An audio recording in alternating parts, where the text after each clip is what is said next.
Bueno, es la declaración número 7 de nuestra fe bautista, la justificación. Las primeras 10 yo creo que son pues bastante profundas y no tenemos que ir así tan rápido. Las demás yo creo que son un poquito más fáciles de absorber, pero pues vamos a continuar.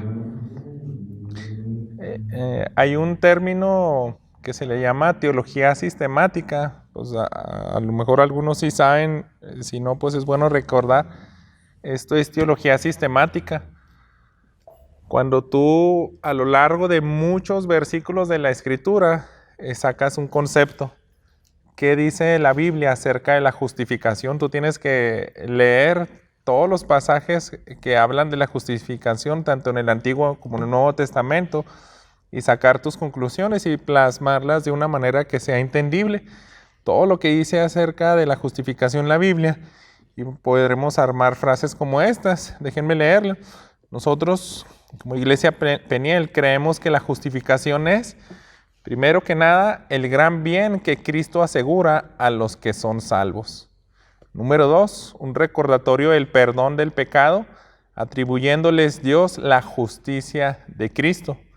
Y número 3, introducirnos a un estado altamente bienaventurado de paz y favor con Dios, haciendo nuestros desde ahora y para siempre todos los demás bienes que fueren necesarios. Eso es como nosotros entendemos la justificación, y es importante saber esto porque es una doctrina básica de la cual cualquier creyente debemos de comprender y darnos a entender cuando compartamos el Evangelio o expliquemos nuestras convicciones a algún otro grupo evangélico. A la luz de lo que dice la Biblia, nosotros creemos, primero que nada, que este bien que Cristo asegura a los que son salvos. Entonces es algo que ya nos menciona la persona de Cristo. No podemos separar la justificación de la persona de Cristo, porque a raíz de las obras, de la obra que Él hizo a favor de nosotros, es como nosotros nos justificamos. Justo, pues de ahí podemos también acuñar una definición parafraseada de lo que cualquiera pudiera entender por justificación. ¿Cómo le haces para obtener una justicia perfecta? Entonces lo vamos a ir viendo con estos pasajes. Primero que nada, en Hechos 13 dice lo siguiente. Hechos 13, 38 al 39. Les leo. Por tanto, hermanos, sepan que por medio de Él les es anunciado el perdón de los pecados, y que de todas las cosas de que no pudieron ser justificados por la ley de Moisés, por medio de Él, todo aquel que cree es justificado. Entonces, fijan, la Biblia, aquí en especial en Hechos, habla, el único medio de justificación es Cristo. Ni siquiera el antiguo pacto o el judaísmo o la ley de Moisés te podía justificar. Te apuntaba para allá, pero en especial la persona de Cristo, aquí ese es el contexto, está hablando de Él, es de Cristo. Y también tenemos Romanos 5:1. Dice lo siguiente. Por tanto, habiendo sido justificados por la fe, tenemos paz para con Dios por medio de nuestro Señor Jesucristo. Entonces es eso, también lo que implica la justificación. Ya no estás enemistado con Dios, y otra vez recalca la Escritura, solamente es por medio de Cristo. Cristo es el que asegura que nosotros seamos salvos. Es el momento exacto donde se nos da la salvación, donde se aplica la expiación, el sacrificio de Cristo a favor nuestro, y somos reconciliados con el Padre. Y tenemos para el número 2 la cita de Romanos. Aquí nos quedamos, pero en el capítulo 3, 24 y 25, déjenme les leo lo siguiente. Todos son justificados gratuitamente por su gracia, por medio de la redención que es en Cristo Jesús, a quien Dios exhibió públicamente como propiciación por su sangre a través de la fe, como demostración de su justicia, porque en su tolerancia Dios pasó por alto los pecados cometidos anteriormente.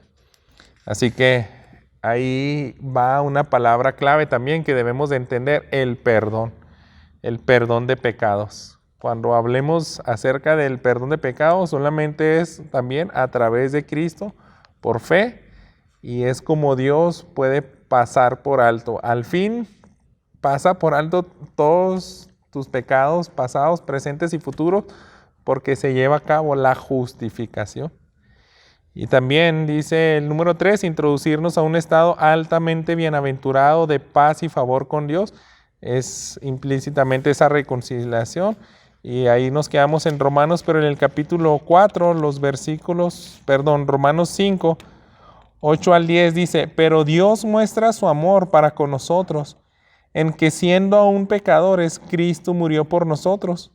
Entonces, mucho más, habiendo sido ahora justificados por su sangre, seremos salvos de la ira de Dios por medio de él. Porque si cuando éramos enemigos fuimos reconciliados con Dios por la muerte de su Hijo, mucho más, habiendo sido reconciliados, seremos salvos por su vida. Así que eso es parte de la justificación. ¿Cómo afecta a uno como creyente? Pues es que ahora ya puedes tener una relación íntima nuevamente con Dios. Dios no es alguien que pudiéramos decir un juez: si peca mi hijo contra mí, y le puedo perdonar la deuda y decirle: no, pues ya te perdono todas las injurias que me hiciste, pero no te quiero volver a ver. Vete a vivir a otra parte, no estés en mi presencia. Dios no es así, hermanos. Dios nos perdona, pero al mismo tiempo nos permite estar otra vez en su presencia. Así que todo eso se logra a cabo mediante la justificación.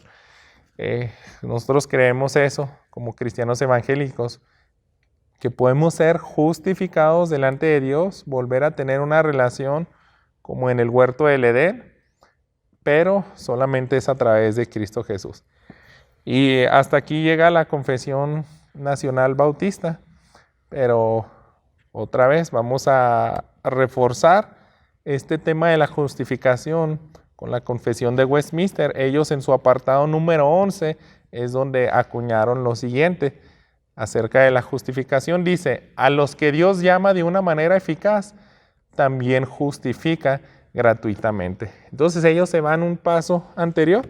Yo creo que podemos ir a Romanos capítulo 8, porque es algo de dónde sacan eso. Pues es que en Romanos 8:30 nos dice: a los que predestinó, a estos también llamó; a los que llamó, a estos también justificó.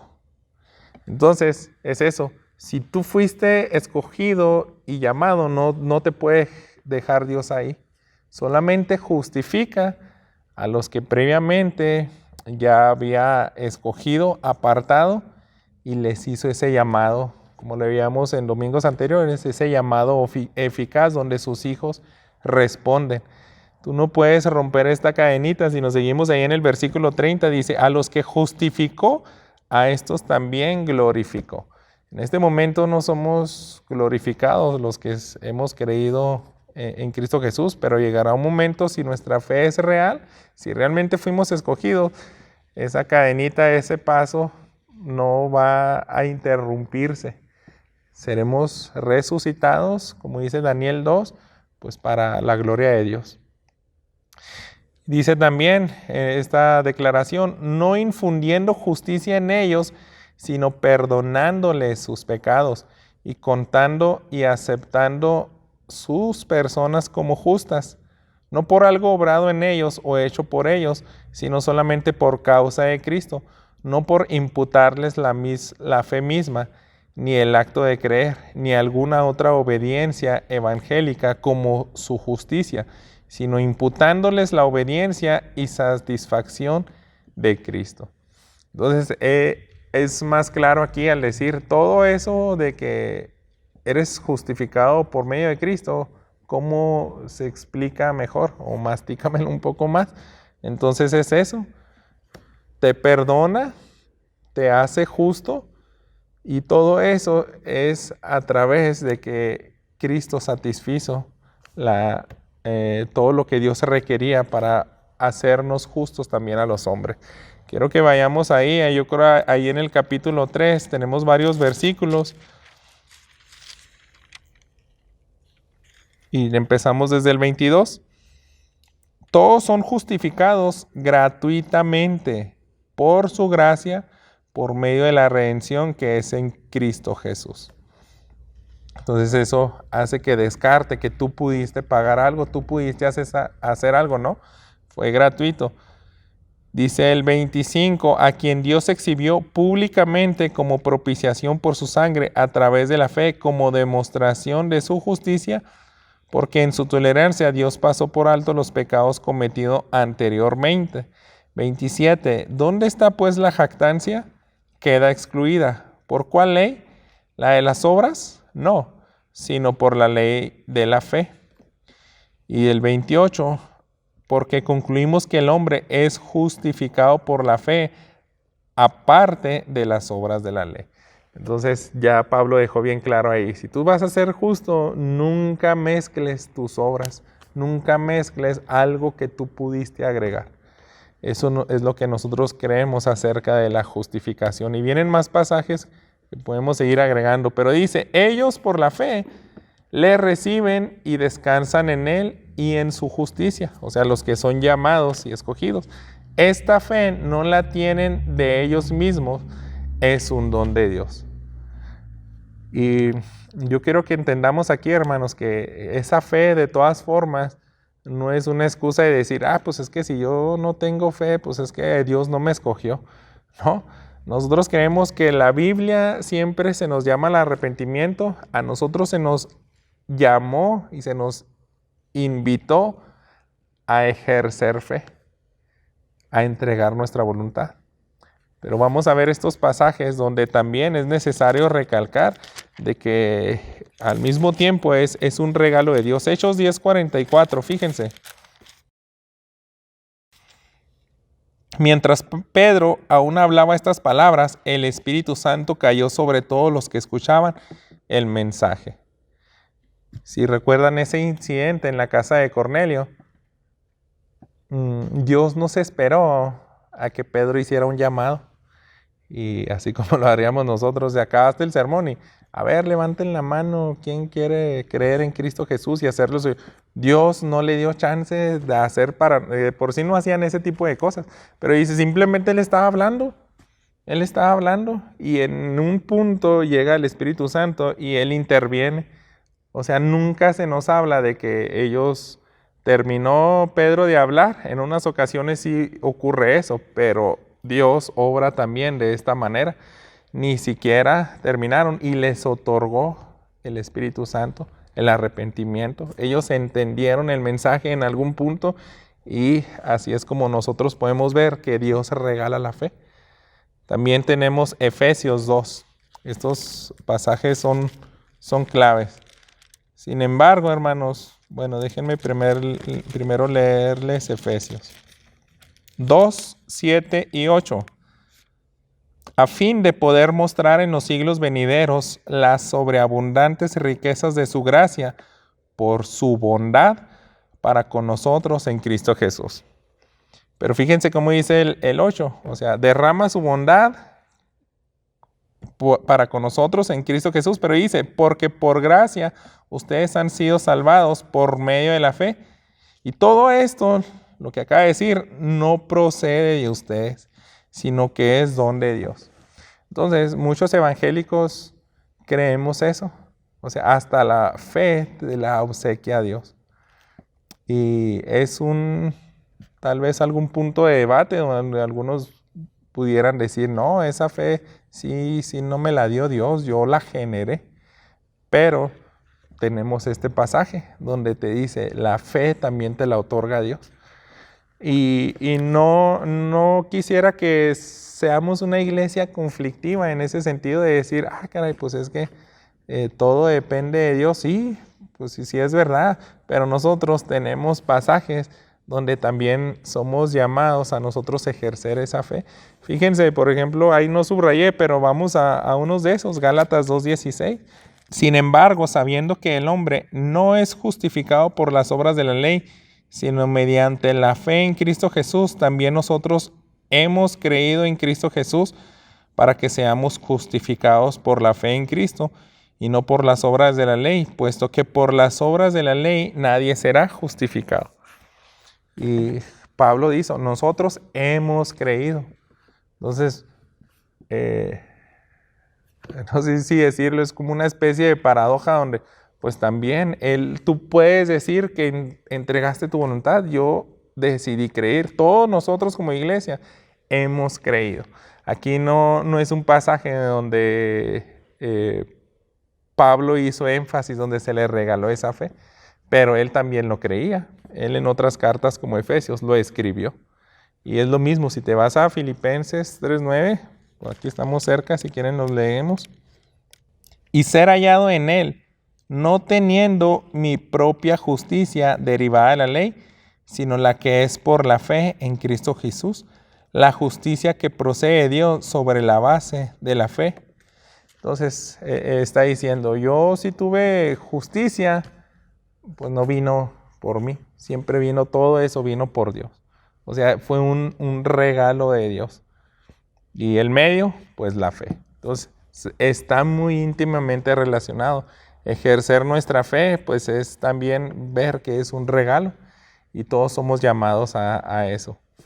Vamos a seguir avanzando en esta confesión. Dice, Cristo por su obediencia y muerte saldó totalmente la deuda de todos aquellos que así son justificados e hizo una apropiada, real y completa satisfacción a la justicia de su Padre en favor de ellos. Sin embargo, por cuanto Cristo fue dado por el Padre para los justificados. Y aquí, hermanos, cada vez que hablemos de la justificación debemos de entender que también se da en un sentido de que Jesús justifica al Padre por medio de su sacrificio, en el sentido de que muchos pudieran decir, ¿cómo es que Dios pasa por alto los pecados del hombre? Dios no es justo porque perdona y no les da su pago. Dice, no, Cristo también sirvió para justificar al Padre. Y decir, tú no eres un Padre que pasa por alto los pecados así nada más. Tú derramaste su ira sobre el Hijo. Entonces vamos a ver qué dice Hebreos 10.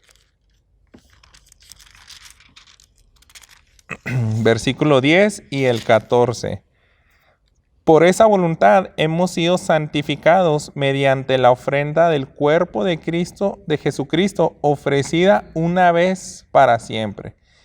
Y dice el 14, porque por una ofrenda Él ha hecho perfecto para siempre a los que son santificados. Entonces, esa es la ofrenda apropiada, real, completa para la satisfacción del Padre.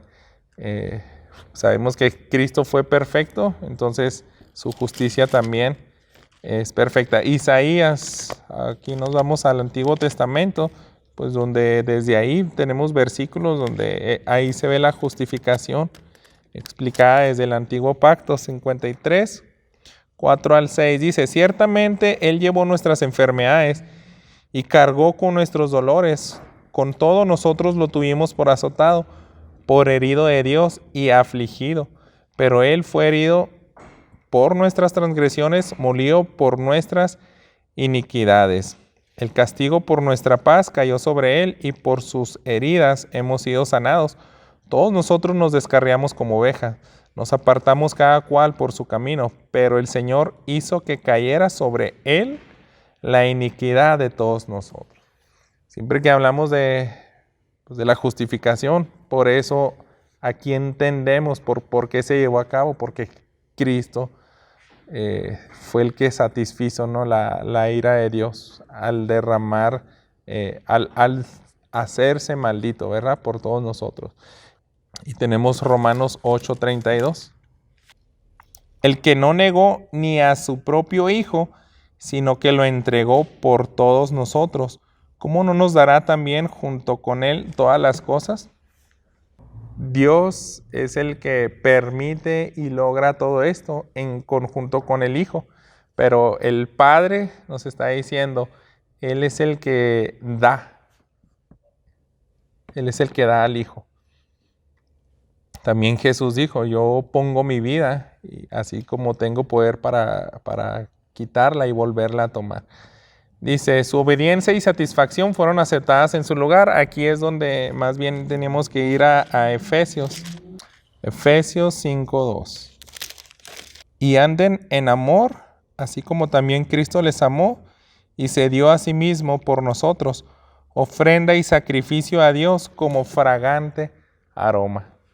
Entonces, lo que hizo Cristo no fue desagradable para el Padre, no fue como Caín, que hizo un sacrificio que no fue grato. Dice, la ofrenda de Cristo Jesús sí fue agradable. Por eso sabemos que el hecho de que sea acepto ese sacrificio es una muestra muy clara porque Dios lo resucita. Pero bueno, eso es más adelante. Dice también esta declaración, para que las dos, o sea, la exacta justicia y la rica gracia de Dios puedan ser glorificadas en la justificación de los pecadores. Entonces, ahí se resuelve ese conflicto, porque Dios perdona y derrama gracia y al mismo tiempo no pasa por alto su justicia. Entonces ahí tenemos pasajes como este. Efesios, nos quedamos ahí, pero el capítulo 2 y otra vez el versículo 7, ya lo habíamos leído. Dice, a fin de poder mostrar en los siglos venideros las sobreabundantes riquezas de su gracia por su bondad para con nosotros en Cristo Jesús. Entonces, así Dios mostró cómo puede perdonar, al mismo tiempo derramar gracia y no pasar por alto su justicia. Solamente fue con el sacrificio de Cristo. Otra vez, para entender mejor la justificación, leemos el apartado 4 de esta confesión. Dice, desde la eternidad, Dios decretó justificar a todos los elegidos. Entonces, aquí se regresan más tiempo en el pasado, ¿verdad? Vamos a leer de esas 3 citas, la que está en Primera de Pedro, capítulo 1, dice el versículo 2. Según el previo conocimiento de Dios Padre, por la obra santificadora del Espíritu, para obedecer a Jesucristo y ser rociados con su sangre. Que la gracia y la paz les sean multiplicados a ustedes. Entonces, el apóstol Pedro nunca separó la justificación de algo que ya estaba en la mente de Dios desde el pasado. Dice el versículo 19,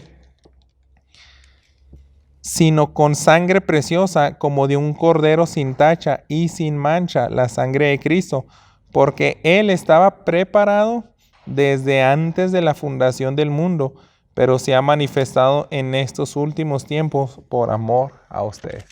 Entonces es algo que ellos ya lo tenían planeado. Y es tan glorioso, ¿verdad? Todavía ni existíamos nosotros, pero ellos ya lo conocían. Van a fallar, tenemos que hacer nuestro plan y nuestro plan es perfecto. Va a llegar un punto donde vamos a manifestar ese plan. Esa justicia, ese sacrificio perfecto se va a llevar a cabo pues hace 2000 años al presente. Dice, en el cumplimiento del tiempo, Cristo murió por sus pecados y resucitó para justificación. Entonces ya aquí nos habla exactamente cuándo se llevó a cabo eso, y entramos también a mencionar la resurrección. Primera de Timoteo 2:6, quien se dio a sí mismo en rescate por todos, testimonio dado a su debido tiempo. Y ahí tenemos también, sin embargo, ellos no son justificados sino hasta que Cristo les es realmente aplicado por el Espíritu Santo en el debido tiempo. O sea, hubo un tiempo exacto donde Cristo murió, pero hay un tiempo exacto donde se aplica esa justicia ya de manera personal y particular. Tenemos Colosenses 1, 21 y 22. Y aunque ustedes antes estaban alejados y eran de ánimo hostil, ocupados en malas obras, eso es el pasado. Ahora fíjense, sin embargo, ahora Dios los ha reconciliado en Cristo en su cuerpo de carne, mediante su muerte, a fin de presentarlos santos, sin mancha e irreprensibles delante de Dios. Entonces es importante entender esto, hermanos. Por eso así nosotros predicamos a todos y no andamos diciendo, pues es que no sé quién es escogido y quién no. No, pues es que ese es un antes y un después. A todos se les extiende el llamado del arrepentimiento y tenemos que confiar en el poder del Evangelio, que va a tener respuesta. Va a llegar un punto donde Dios va a pasar por alto esos pecados del pasado de cada una de las personas y lo va a justificar. Apartado 5. Dios continúa perdonando los pecados de aquellos que son justificados. Entonces nosotros vemos la justificación en dos sentidos. Una en el cual se aplica a manera de regeneración, de justificación, donde ya somos adoptados, por así decirlo, ya somos hechos hijos de Dios, pero ahí no se acaba la justificación sobre los hijos de Dios, se continúa hasta el resto de nuestras vidas. Y por eso tenemos Primera de Juan 1. Estamos un poquito más cerca de aquí, ¿verdad? Primera de Juan 1, 7 y 9. Pero si andamos en luz, como Él está en luz, tenemos comunión los unos con los otros, y la sangre de Jesús su Hijo nos limpia de todo pecado. También dice el 9. Si confesamos nuestros pecados, Él es fiel y justo para perdonarnos los pecados y para limpiarnos de toda maldad. Entonces esa es la audiencia a la que escribe Juan. Son creyentes, pero seguimos pecando. Entonces, ¿qué tenemos que hacer? Seguir confesando nuestros pecados para otra vez recibir esa justicia. Ya aplicada mayormente como santificación, dice en el capítulo 2, primeros 2 versículos: hijitos míos, les escribo estas cosas para que no pequen. Si alguien peca, tenemos abogado para con el Padre, a Jesucristo el justo. Él mismo es la propiciación por nuestros pecados, y no solo por los nuestros, sino también por los del mundo entero. Así nos habla Juan también, no para que no peques, es imposible que no pequemos, sino que no vivas practicando el pecado deliberadamente. Si llegas a pecar, entonces se da por sentado de que pues fue un momento de debilidad. También te pudiste haber deslizado porque no lidiaste correctamente por el pecado, pero se da por sentado de que aquellos que somos hijos de Dios nos vamos a arrepentir, porque tenemos ese abogado. Él mismo es la propiciación por nuestros pecados. Entonces se continúa ejerciendo esa justificación. Dice, aunque ellos nunca pueden caer del estado de justificación. Entonces este es un estado de si se pierde la salvación o no. A esa justificación se refiere. Cuando ya eres hecho hijo de Dios, y por eso tenemos que leer esta cita. Juan 10, versículo 28.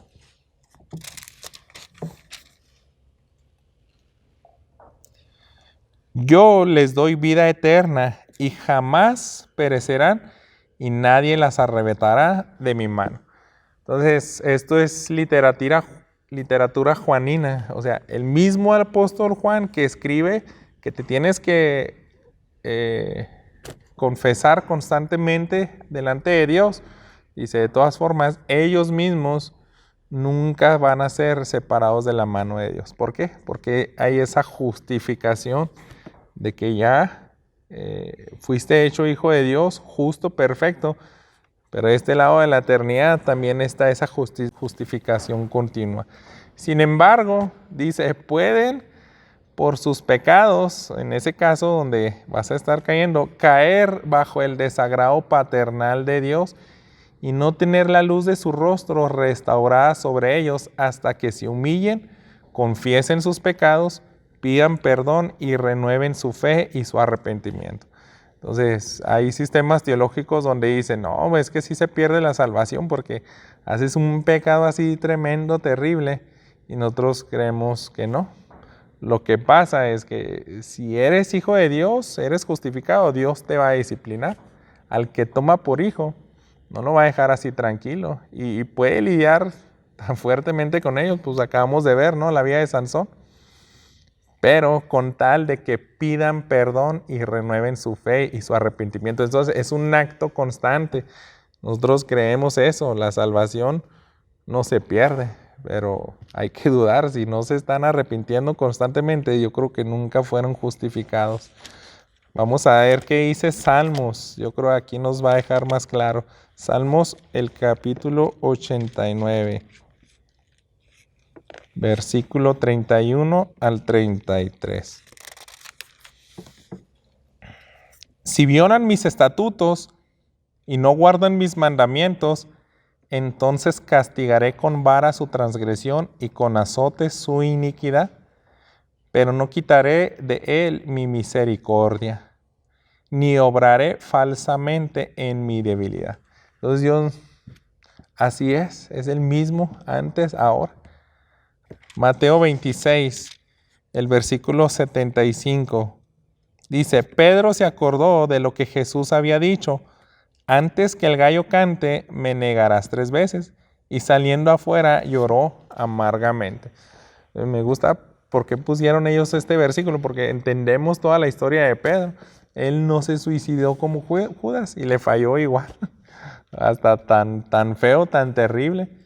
Pero dice, no, él no se suicidó, él fue y lloró amargamente. Yo creo que él se arrepintió, ya tuvo más adelante su tiempo para ir delante de Jesús y conocemos la historia, ¿no? Que fue restaurado, tal y como dice aquí esta declaración, para que pidan perdón y renueven su fe y su arrepentimiento. Entonces entendemos que eso ocurre en un hijo de Dios, se va a arrepentir en un futuro y va a ser restaurado. Los que no fueron justificados y que no son cubiertos por la sangre de Cristo Jesús no pueden tener ese fin. Por eso se nos habla de Judas, el apóstata, ¿verdad? Número 6. La justificación de los creyentes bajo el Antiguo Testamento era, en todos estos respectos, una y la misma con la justificación de los creyentes bajo el Nuevo Testamento. ¿Se fijan? La Convención Bautista no se metió en tantos detalles porque a veces sí surgen dudas. Oye, ¿y cómo eran salvos antes de que viniera Cristo? Entonces dice, igual que nosotros. ¿Y por qué igual? Pues vamos a Romanos, capítulo 4. Dice, 22 al 24. Por lo cual también su fe le fue contada por justicia. Está hablando de Abraham. Y no solo por él fue escrito que le fue contada, sino también por nosotros a quienes será contada, como los que creen en aquel que levantó de los muertos a Jesús, nuestro Señor. Entonces dice, no solamente para Abraham, ahora los que estamos después de la resurrección de Cristo, exactamente esa misma fe es la que nos salva, nos justifica. Fue todo, hermanos, acerca de la justificación. Es necesario que lo hayamos visto hoy, porque es un tema que cualquier creyente debe de comprender. No te puedes ir a una iglesia y permanecer ahí tiempo y capaz si no crees eso. Entonces nosotros debemos de estar conscientes que creemos, ¿verdad? ¿Dudas, preguntas, comentarios? Sí, bueno, vamos a volver a leerlo. ¿Qué era? Romanos 4, ¿verdad?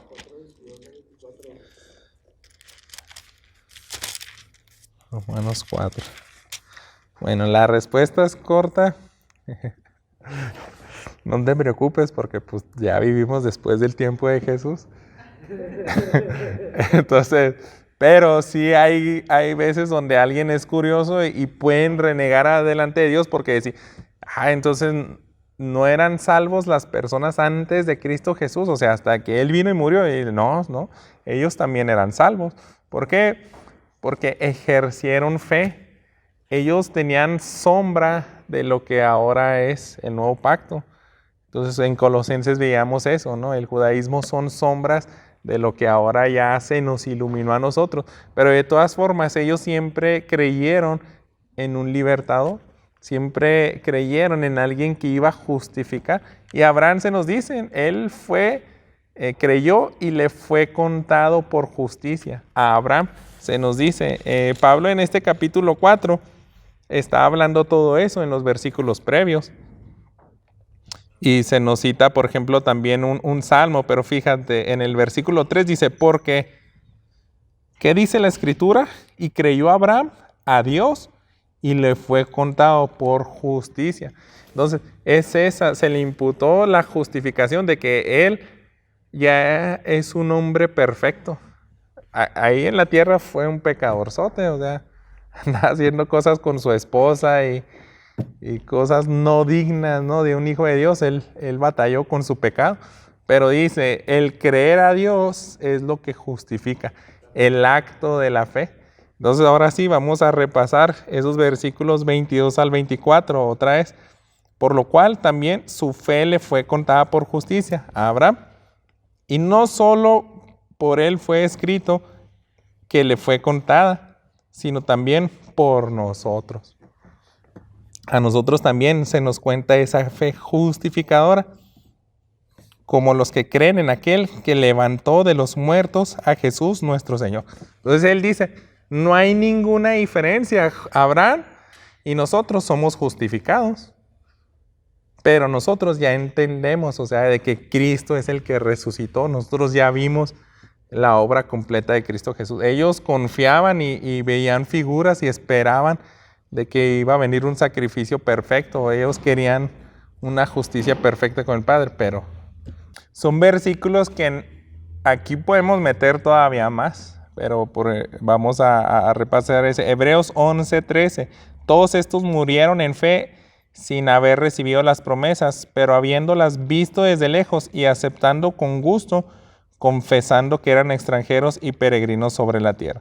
Entonces, ellos tenían fe en un Salvador, por eso nos tiene la cita de Hebreos 13:8. Fíjense lo que dice aquí enseguida. Jesucristo es el mismo ayer y hoy y por los siglos. Entonces es como conjuntar todos estos pasajes y decir, sí, cierto, el mismo Cristo que me salva ahora, ese siempre estuvo en el antiguo pacto.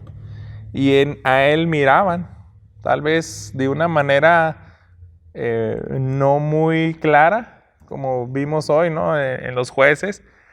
Aparecía el ángel de Jehová y hasta después entendían que él era y caían con temor. Entonces ellos pusieron esa mirada ahí, lo querían ver desde lejos. Siempre es lo que nos dice la Escritura. Tenían la esperanza en un Salvador, lo creían. Por eso todas las personas en el Nuevo Testamento, donde dices, te topas a un José de Arimatea, que decía, él anhelaba el Salvador. También Zacarías, ¿cómo se llama? El sacerdote que toma en los brazos a Jesús. Sí, ¿verdad? Él también era temeroso y esperaba y decía, ahora ya me puedo morir porque ya vi al esperar. Igual a él se le concedió verlo, ¿no? Pero igual que él, habían muchos en el pasado que lo querían ver. Entonces pusieron la fe en ese Salvador.